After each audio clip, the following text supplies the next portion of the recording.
Hi everyone, my name is Serhii. I will speak just briefly about myself. I'm originally from Ukraine, but I live in Spain for a few years. In terms of software engineering, I've been around a while. I've been doing it a bit. I have more than 15 years of experience. Last year, I helped 19 companies to launch their MVP with my help.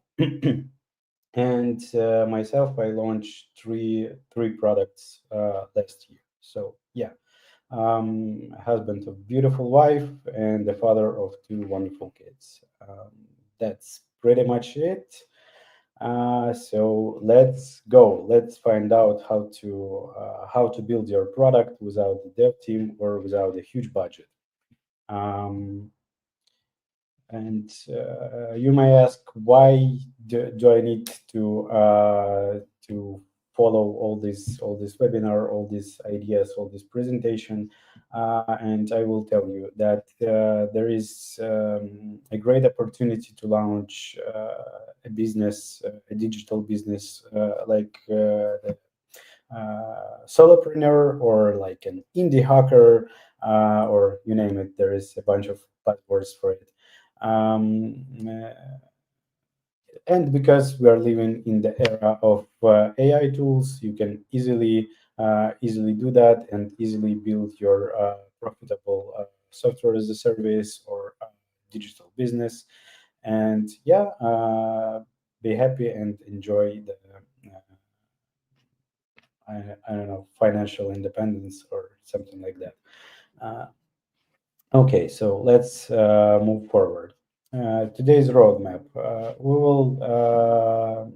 will see how to find the profitable micro niche, how to validate the demand, how to build an MVP with no code or low code tools. We will see the pros and cons of low code, no code solutions versus the dedicated development teams. Um, we'll try to look at how to attract your first users, how to find the funding, and how to make the successful launch. And if we will have more time, we will see the solo founders' success stories and case studies. Yeah, so that's the plan. Let's move forward and don't hesitate to ask questions. By the end of each block, I will try to answer all of them. Okay, so uh, how to find the niche? How to find the niche? Uh, every startup uh, wanted to has a purpose to solve a problem, and to build a successful solution, you need first find the problem. Uh, you may have already you may already know a few problems that you want to solve, and if you have an idea, you know the problem that you wanted to solve. You need to understand, is it worth to invest time and money in it to build MVP and to solve this problem. And you need to conduct the research and estimate the market size and your potential audience. Uh, and then verify and analyze your solution. How to do it? Let's find out. Yeah, so the problem. You may see a lot of like problems, a lot of inefficiency in your day-to-day life or day-to-day job. For example, your health insurance, your app for health insurance uh, works a bit unstable. The user experience is terrible, and you know how to make it better. For example, or you have a lot of different data, for example, financial data, and you want to build a solution for financial consulting. So uh, Every day we face different problems, and we try to solve it differently with different approaches and with different tools. And mm, it can lead you to an idea how to build the solution, how to build the digital product or software as a service to solve your pain point and find the community around your problem and try to solve this problem for the entire community and monetize that. Hmm. Okay, so let's jump into a very important thing: how to measure the market. It is like very important because if there is no market, there is no money, and there is no point to make something because you will spend your resources, you will spend your time, and you will get nothing at the end of the day. So to measure the market, you need to understand how big the market, how many people there are in the market, how big the market in money, how many money there are, how much money big players earn from certain solutions that solve problems for users. Um, what else? What is the social and economic situation on the market where you want to launch your solution? What the market trends are? Does the market grow or it stagnates or something like that? So there is like, for example, like situation right now, it's huge economic downturns. Many companies lose their money, lose their customers, but there is some amount of companies that still continue to grow. So yeah, there is always the opportunity in almost every market. Um, and yeah, it's very important also to measure the internet penetration because we're trying to build digital products or software as a service. So yeah, we definitely need people who use internet. Okay. Competitor analysis. Uh, uh, Do we really need to do that? Short answer, yes. Why? Because you need to know, is there any competitors on the market? It is very useful to make the competitive research because you will find the competitors, you will understand that how do they solve the problem, their approaches, their audience, the pain points of the audience, um, and it will give you the better picture on uh, how your solution can fit to this market, how you can find your product market fit, and what feature do you need to implement to make it successful. Um, so how to do that? You can use just, I don't know, the simple tools like search engines like Google. Type the keyword that describe your solution or your pain point, your problem, and you probably will see a bunch of companies that are trying to solve that problem. Go and briefly see the website of the company, try to understand the feature, and maybe try to play with the product if you have time.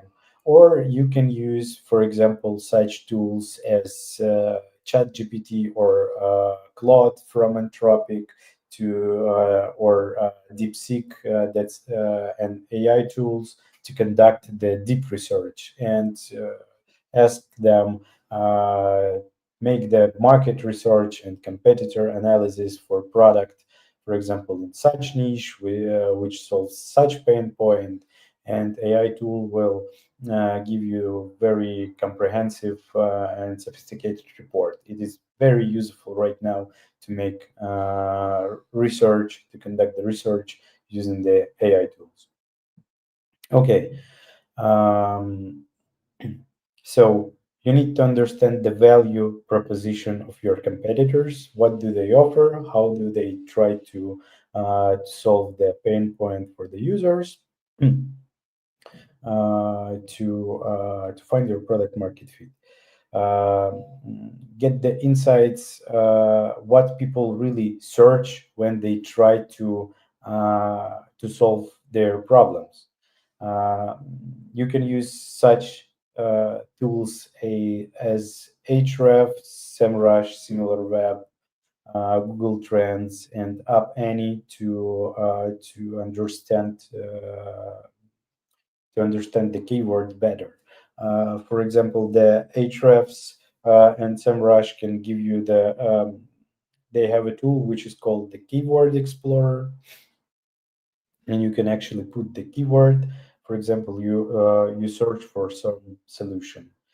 Usually, you start typing something in the search engine. Type the same search query in SEMrush or Ahrefs, and they will show you the keyword analysis. So you will see how many the volume of such search query, how many people search that, how many people search similar queries, stuff like that. So you will have a bit more information about the volume of the market.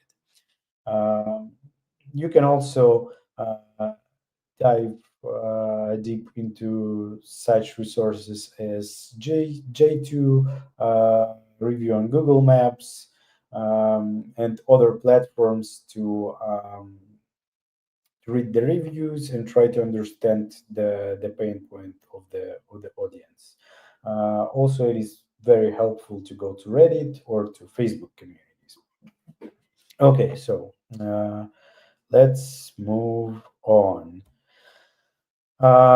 So we do have two kind of research: qualitative research methods and quantitative research methods. Let's try to speak about the qualitative research method. The qualitative research method will answer uh, two questions: why and how. Why user feel this like pain, and how do they try to solve that? What we can do? What we can do to conduct the oh, quantitative. Let's sorry. Yeah, let's start with the quantitative. So, um, mm, how much people are suffering for such a problem? Yes. What we can do to find out? For example, we can build a landing page with the value proposition of our product, of our idea, and create the call to action, which is also called a fake doors. For example, it's a landing page that offers that, okay, launch your SL company in Spain in minutes instead of weeks, and the call to action button, start now. The user will click the start now button, and we will show the pop-up that like right now we have limited availability. Please put your email, and we will put you on a waiting list. Our support engineers will contact you as soon as possible. Or, for example, our sales team will contact you as soon as possible. We can go to communities like, for example, Reddit, like Facebook groups, the Product Hunt, or to the Hacker News, for example, and put our link like, hey, I'm building a tool to solve, for example, such problem. Um, I faced that problem myself. I'm trying to solve it. Here is the digital solution. And we can try to understand with such tools like Google Analytics, for example, how many people will visit our page, and we will see if someone put the email, we will actually see how many people will convert to the users. So Mm, first of all, we will understand the conversion rate, we will understand the demand for your solution, and we will get the first customers. Even if you don't have a product yet, you will have the first customers, you will have the first people who's interested in your product, actually, by only your value proposition, by only your landing page without the existing product. And you can communicate with those people later to understand and to conduct the interview with them, to understand their pain points better, and to which will help to make your product better. And this is about the qualitative research. So we will talk we will talk to the customers, we will talk to the people who have this problem, and we will try to understand it from take a look from a different perspective to understand why do they suffer from this problem, which obstacles they face when they try to use different tools and different services uh, to solve this problem, um, and stuff like that. There is a great book, The Mom Test by Rob Fitzpatrick. I highly recommend you to read this book. It is beautiful, and it will definitely better than me explain how to conduct the qualitative research. Okay, the main part, MVP. It's the minimum viable product. Uh, let's imagine that we find the problem, we find the audience, we know how to solve that problem, and we're trying to build the solution for it. How to do that, and how to understand which feature we need to build, um, and how to measure it, and how to learn from each cycle, because that's the continuous cycle of iteration. Um, we build something, we measure it, we learn from it, and then we start building again, again and again. And this cycle, it's like infinity. Okay. But first, let's try to find out the pros and cons of having the dedicated dev team and low code and no code solutions versus low code and no code solutions. So if we go with no code solutions or low code solutions, we have a lot of freedom. It's very budget friendly. Majority of tools offers the trial period or freemium or getting started plans, starting plans, like for example, for a couple of bucks that you can use. You can combine several tools, and with such tools, you can launch your digital product easily. I will try to show the example a bit later. You don't need to spend time and spend a lot of money to hire the dev team, because it is like very painful. You need to find the HRs, you need to find the job boards, you need to place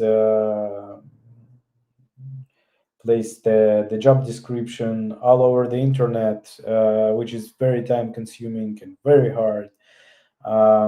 Yeah, so with low code and no code solution, you don't need to hire someone, and you have this time to actually build your product instead of spend it on hiring. And you will actually have the fast iteration cycles, um, because you're alone, you're a solopreneur, you can experiment with variety of tools, and yeah, iterate faster, move forward, break things. um, Uh, and the downsides. Mm, it is not almighty, so you will be limited by the platform that you use. You will be limited by the tech stack that certain tool is using. It's mostly suitable for MVP only if you want to build very successful product and then I don't know became the enterprise. You will definitely need to hire the dev team. But if you want to build an MVP, it's pretty much okay to do it with no code and low code solutions. Yeah, and if we take a look at dedicated dev teams, it is very capable, very flexible. You don't have any constraints in terms of like technology, creativity, and resources. It's highly adaptable and precise in what you need to do. Because with tools, sometimes you're with the platforms that offer low code, no code solutions, you're limited to the capabilities of those platforms. If you have dedicated dev team, you can build everything from scratch. And yeah, whatever feels right for you.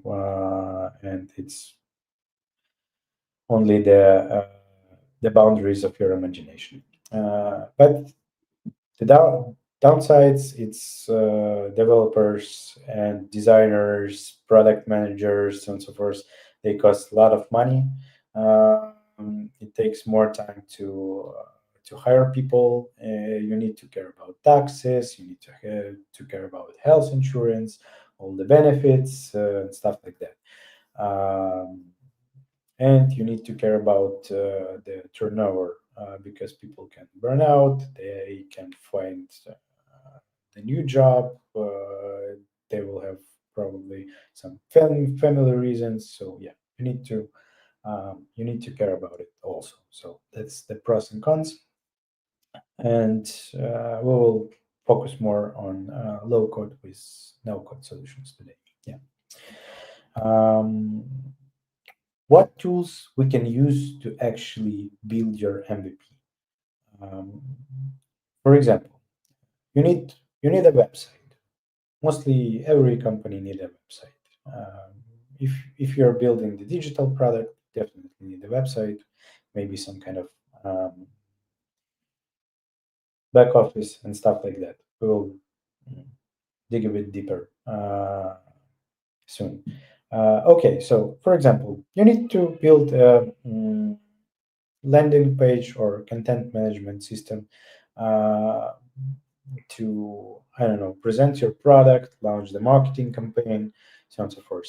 So we can use such tools as TypeDream, as Framer, as Webflow. Uh, we can also use Card to build a simple landing page, simple call to action button to describe your value proposition, put some images, and launch your landing page. So, for example, in Webflow and Framer, you can use such no-code solutions to just to combine the building blocks, your hero section, your header section, your footer section, put some information, some blocks about your features, and that's pretty much it. Your landing page is up and running in probably days, if not hours, instead of weeks and months. You don't need a web designer. You don't need the web developer who will do some HTML and CSS magic for that. If you want to launch a web solution with the backend and with the database, with the front end, you need something more capable. We can use such thing as Bubble, as BWeb, or for example, such platforms as Lovable.dev or Bolts.new. That's AI tools which will help you to build entire product for example, lovable.dev, you can describe your idea, describe your product, and it will instantly create the React app with the front end um, uh, for your landing page, for your back office, for example, and then you can connect it with a platform which is called Supabase. They offer database as a service, also the authentication as a service, um, email sending engine, edge functions, and stuff like that. So it's fully capable backend platform, and you can integrate it with your Lovable project and just click the launch button, and your digital product will be ready. I don't know, like in hours, in days, instead of weeks and months. Yeah. For payments, we do have Stripe and Lemon Squeezy. For example, if you have the LLC company, or you are have kind of like entrepreneurship in your country, you can go to Stripe, you can register your company, put there your IBAN account, and Stripe will give you a lot of functionalities to charge users for money. They even offer the checkout page, so you don't need to create all this complex logic of payment. You don't need to store user credentials, credit card credentials anywhere. You don't have to deal with financial transactions at all. Stripe will manage all that for you.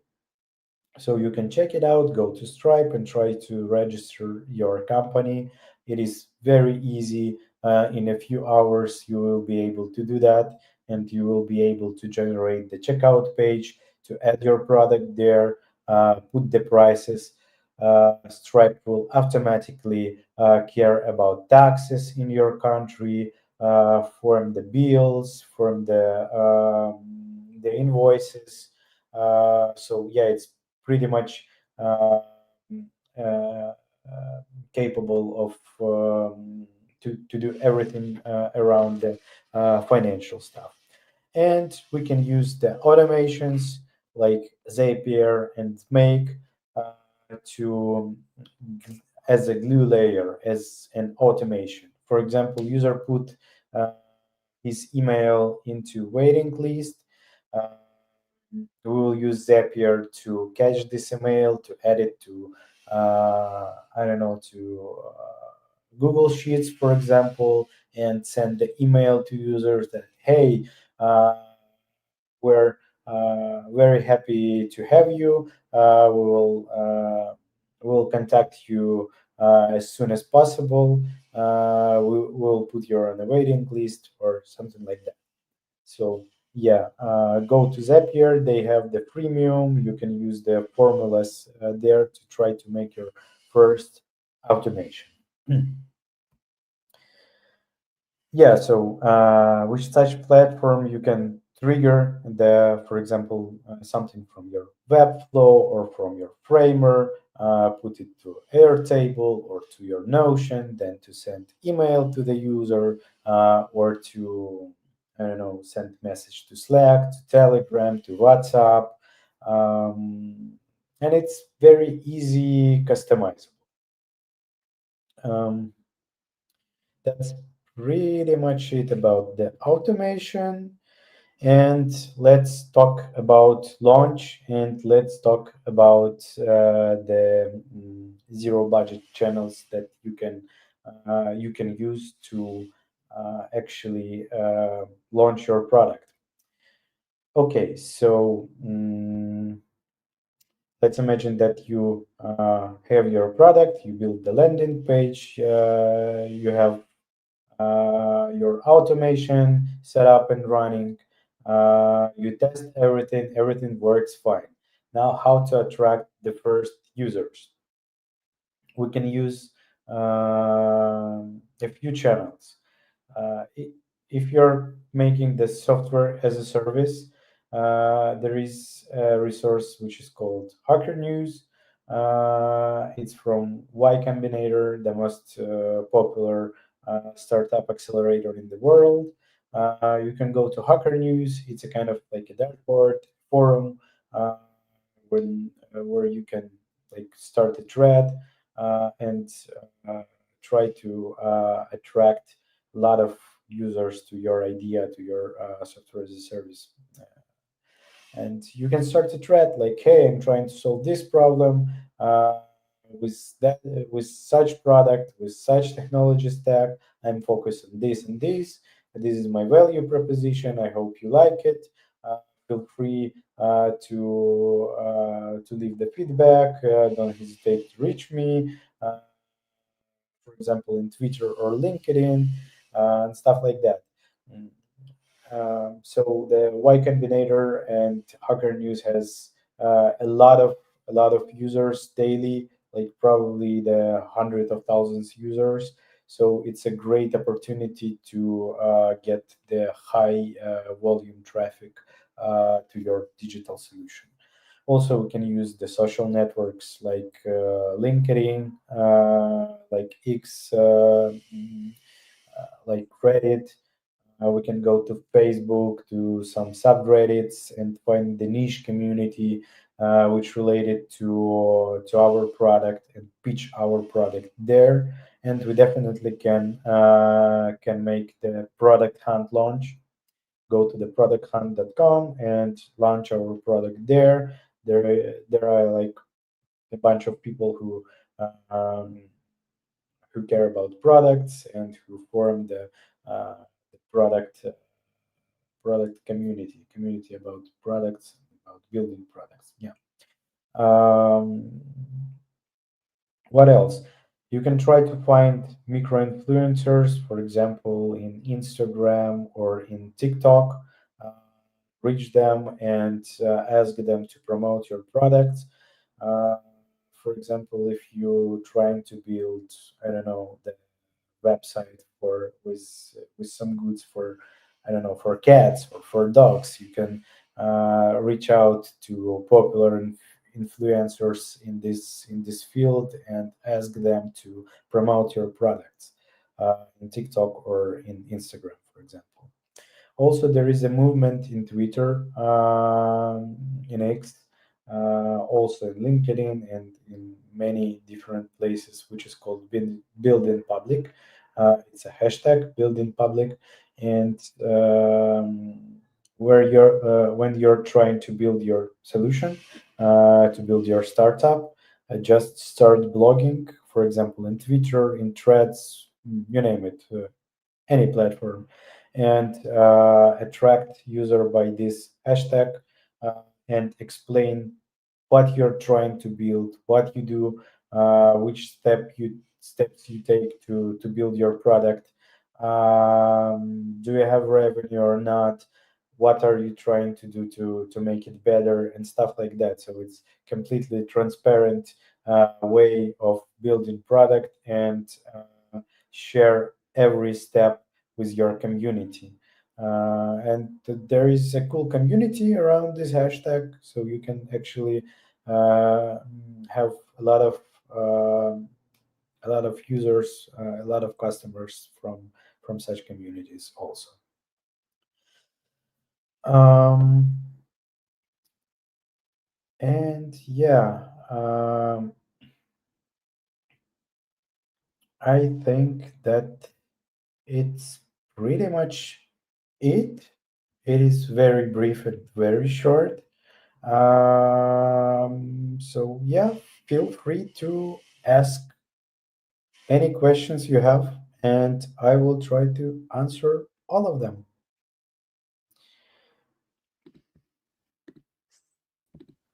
Serhii, thank you very much.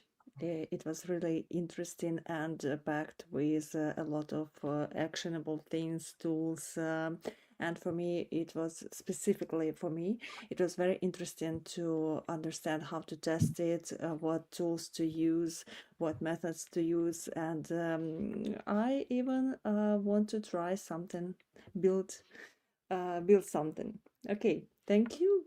And I can see that there are two questions in the chat. And the first question is, how do you differentiate your product from competitors once you've identified a competitive market, or should you abandon this idea?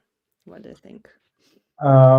Okay, yeah, just give me a couple of seconds. I will try to gather all my thoughts.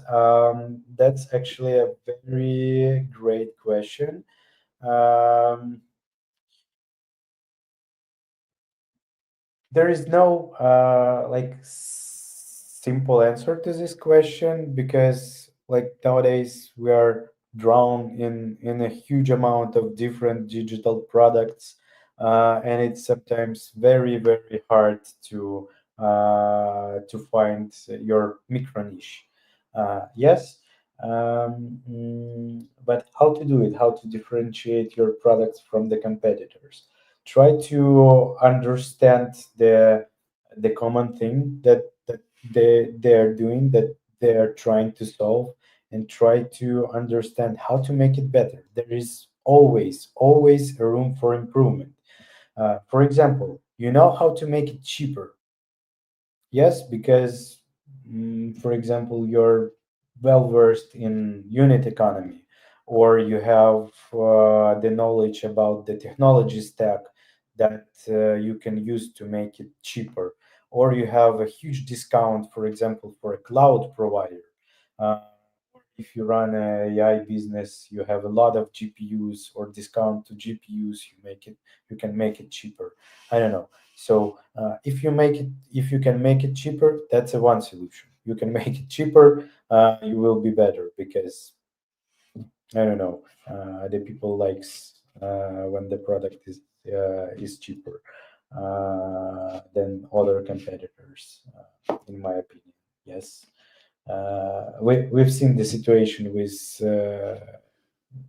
the open AI, and when the DeepSeek appears on the market, um, and they 10 times they propose 10 times lower price than OpenAI. So that's a huge hype around the DeepSeek right now. So that's that's the answer. Make it cheaper, for example, or make it really better. For example, you have a beautiful product designers, or UX researcher, or you can do it yourself. For example, your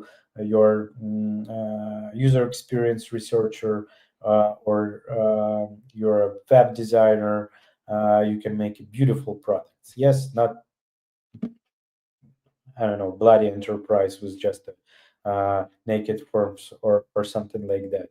Like very beautiful in terms of design. That will attract users, for example, or don't know, make it easier to use. So there is always a room for improvement. Just try to play with solutions that your competitors offer, and try to find the downsides, and try to understand, can you make it better?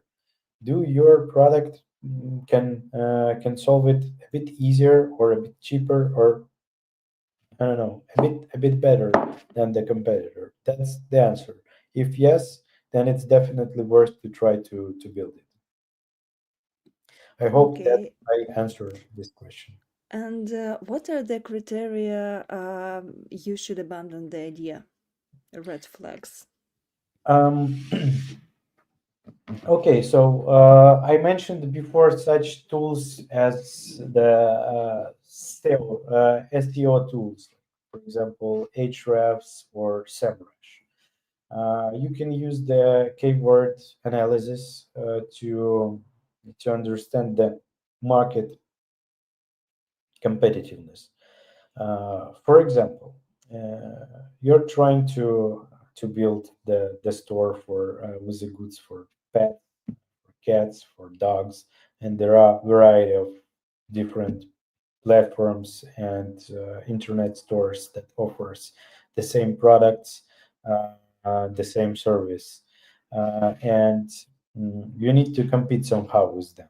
Yes, even if you do have um, great user experience, if you do have a lot of products in your store, uh, you need to attract customers somehow, and you can pay a lot of money into ads, to Google ads, to Facebook ads. But if you don't have like very big budget and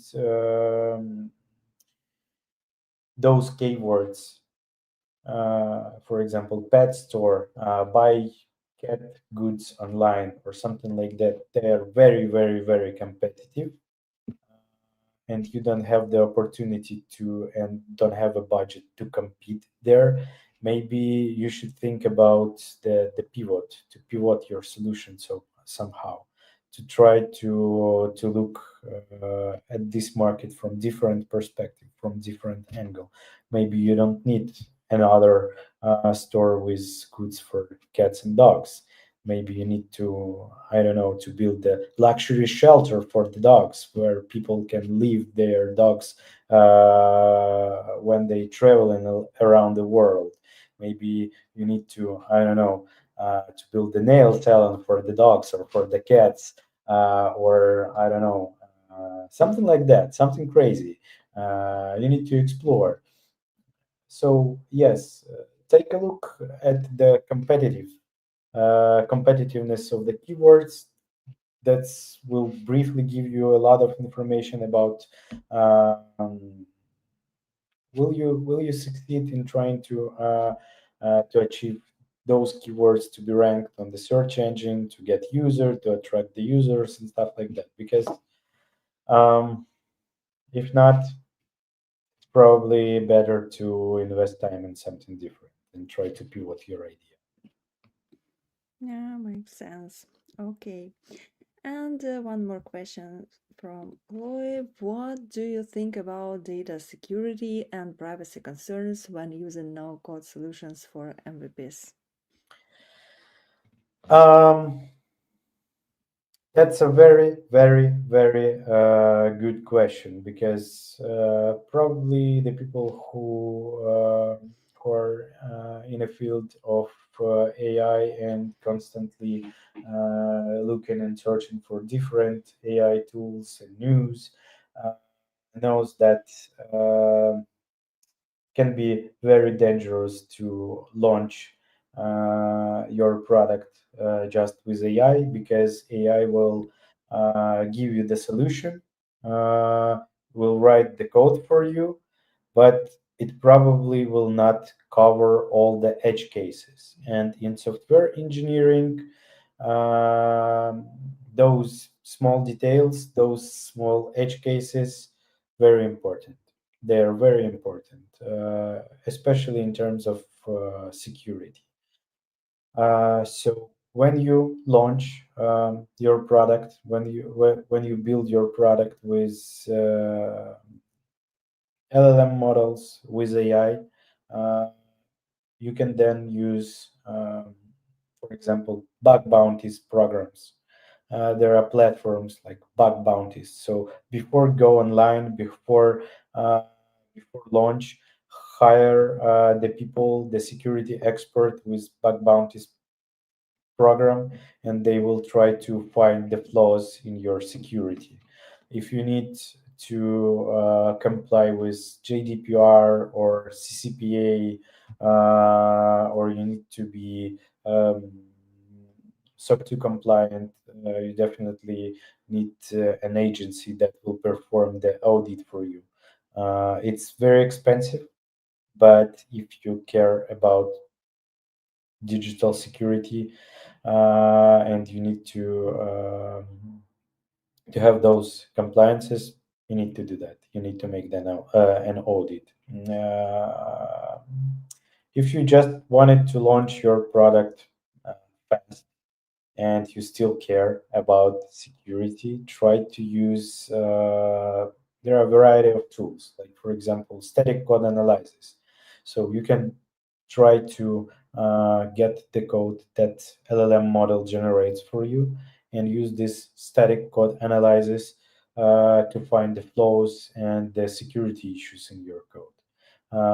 If the tool will find some issues, you can describe these issues to your LLM models and ask them to fix it and do it again and again until the problem will disappear. So that's one approach how you can do it, yeah, without no additional costs.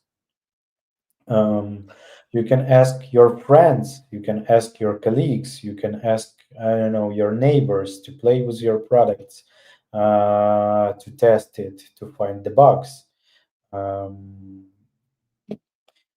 you can also try to use deep research in tools like ChatGPT or Claude to conduct the deep research about what tools should I use to perform the security analysis of my solution, and they will uh, show you a bunch of links and free tools that you can use to run a bunch of scanners against your website to try to find the flaws in your security. So yeah, don't try to store. So a couple of suggestions and advices. Don't try to store user data if you do have such opportunity. For example, if you need to manage the user authentication credentials, use platforms like Zero Hours, Okta, um, Work OS, and stuff like that, that offers the authentication as a service. So they will store the user credentials, they will care about the issues of the security tokens, the password reset flow, and stuff like that.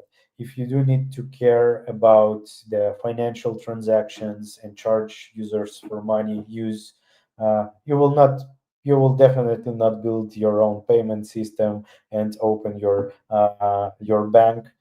So use systems and services like Lemon Squeezy and Stripe to manage the financial transactions.